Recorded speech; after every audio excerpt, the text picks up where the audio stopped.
তুমি যদি কোনো হোটেলে একা থাকো আর মাঝরাতে কেউ দরজায় নক করে, কিন্তু দরজা খুলে দেখো বাইরে কেউ নেই, তাহলে তুমি কি করবে? কারণ আমি ঠিক এই অভিজ্ঞতার মধ্য দিয়ে গেছি, আর আজও বুঝতে পারিনি সেদিন রাতে আমার দরজায় কে এসেছিল। আমি সৌম্য, কাজের জন্য রাজস্থানে গিয়েছিলাম। একটা পুরনো হেরিটেজ হোটেলে উঠেছিলাম, রুম নম্বর ৩০৭। হোটেলটা খুব সুন্দর ছিল, কিন্তু ভিতরে ঢুকেই একটা অদ্ভুত ফিলিং হচ্ছিল, যেন কেউ আমাকে লক্ষ্য করছে। আমি এসব ভেবে ইগনোর করলাম, কারণ ভাবলাম নতুন জায়গা তাই এমন লাগছে। রাত প্রায় ১টা। হঠাৎ টক টক দরজায় কেউ নক করছে। আমি জিজ্ঞেস করলাম, কে? কোনো উত্তর নেই। আমি দরজা খুললাম, কিন্তু বাইরে কেউ নেই। পুরো করিডোরটা ফাঁকা আর অদ্ভুতভাবে ঠান্ডা।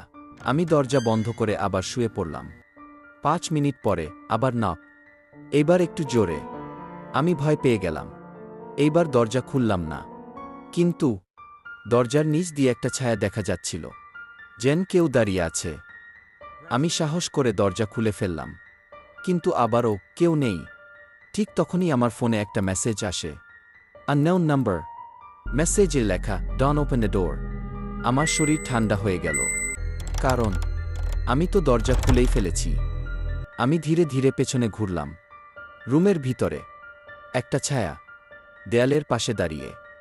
পরের দিন সকালে আমি হোটেল ছেড়ে চলে আসি। রিসেপশনে জিজ্ঞেস করতেই তারা জানায়, রুম ৩০৭ এ আগে একজন গেস্ট ছিল, যে মাঝরাতে দরজা খুলে অজ্ঞান হয়ে গিয়েছিল। তারপর থেকে অনেকেই একই এক্সপেরিয়েন্স করেছে। আজও যখন রাত গভীর হয়, হোটেল রুম ৩০৭ এর দরজায় নাকি এখনও নক শোনা যায়।